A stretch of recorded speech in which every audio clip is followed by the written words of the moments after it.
Rick Lineker here. We are going to talk about some common image file formats. We're not going to cover the range of image file formats. There are probably hundreds of them. Some are old and some are used for power users. We're going to talk about four common types that you'll see in the Windows operating system. And knowing something about these image file formats will help you manage them and make decisions regarding them. The first type is BMP, which most people know as the Windows bitmap format. Truth be told, it actually dates to before the Windows operating system, to OS/2, but we all still think of it as a Windows bitmap.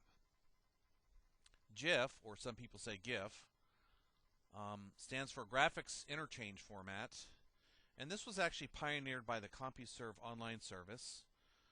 They did it in an attempt to, make lots of photographs and images available to people in a compressed way, because back in 1985 when they first came out with the format, most people were still using modems at, say, 1200 or 2400 baud. So it just made it really easy to transfer images around. JPEG, which really gets its name from the Joint Photographic Experts Group. This is probably one of the most widely used image formats. It's mostly it's best for like photographs and stuff, but we'll talk about the specifics of the format shortly. And PNG, or I usually say PNG, stands for Portable Network Graphics, and it is fast becoming the de facto standard for lots of programming. For instance, it's the de facto standard for all iPhone apps and Android apps and so forth. So it's becoming very popular. So BMP, up to say 16 million and so forth simultaneous colors. It doesn't really have any kind of compression, although the spec, has the ability for an RLE type of compression, but nobody uses it. The images are very, very large. For instance, if I captured the screen you're looking at right now, it would be at least a meg or two. Okay. It does support an alpha channel, which means you can actually do some blending between foreground and background images. GIF only supports up to 256 simultaneous colors. And this seems like a real drawback, and kind of is, but you can still get some pretty good effects with 256 colors. It does a fairly decent rendering of photographs.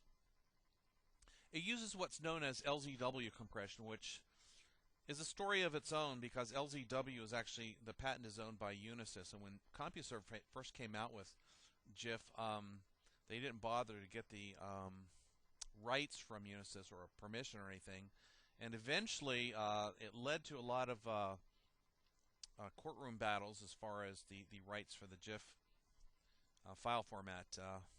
Anyway, if you actually develop software that saves and writes GIF images to disk, you have to go to Unisys and get some sort of a licensing agreement, which you will end up paying money for. It has an animation option. A lot of times you see these banners, these advertising banners, and a lot of them are animated GIFs. So it's basically a multi-frame type deal. GIF images are small and they are crisp. It supports a single transparent color, so you can have, say, a bouncing ball and not see the rectangular outlines. JPEG, JPG, or sometimes JPEG supports up to 16 million and something simultaneous colors. It actually has a two-pass compression system. The first is a lossy compression that combines a color quantization with a discrete cosine transform. Essentially what it's doing there is it's sacrificing some of the image integrity in return for a much smaller image. The second pass is a lossless Huffman compression, pretty standard type of compression that's been around for probably 20 or 30 years, and it makes it even smaller. JPEGs are really good for photographic images. They're not always crisp. For instance, if you have a line drawing of some sort, you would not probably want to use JPEG. You'd probably want to use something like GIF or or PNG or BMP. JPEG does not support transparency or an alpha channel. PNG or PNG once again supports a lot of colors. It has lossless compression, so unlike JPEG, it doesn't become a smaller image and sacrifice image integrity. It does not support any kind of animation, but its images are very crisp. The images tend to be larger than JPEG or GIF, and it supports both a single transparent color and an alpha channel. And as I said, PNG is fast becoming the de facto standard for a lot of the imaging that's going on out today, say in the app world, on mobile applications. There's a free program that I'm going to ask you to download. It's called GIMP, and it can be found at www.gimp.org, and we are going to go ahead and download that now.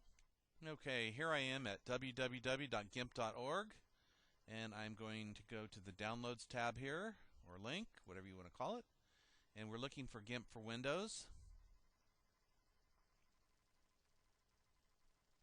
So what we're going to do here is use the Windows installer. Okay, let's try this. And hopefully my slow connection won't take too long. And we go to SoundForge. And it should come up automatically. It may not. If it doesn't, there's a direct link here. So I'm going to click on that just because mine's not coming up. Here we go. And I'm just going to go ahead and say run. And I'm going to pause the recording for right now because we don't need to have you watching the progress bar downloading this file.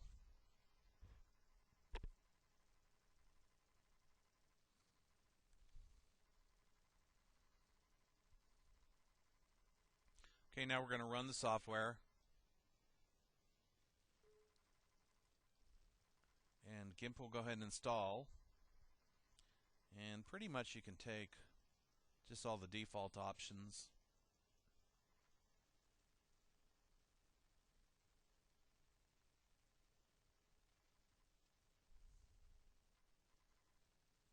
And there's a little checkbox that says Launch GIMP, so we'll go ahead and launch it. Take a look at what it looks like. And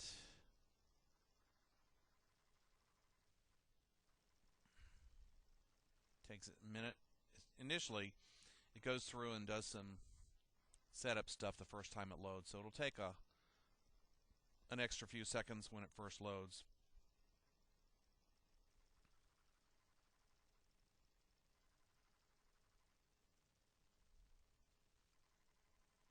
Okay, so let's go ahead and find it. Here, I can actually just say edit this with GIMP, and it'll open up GIMP.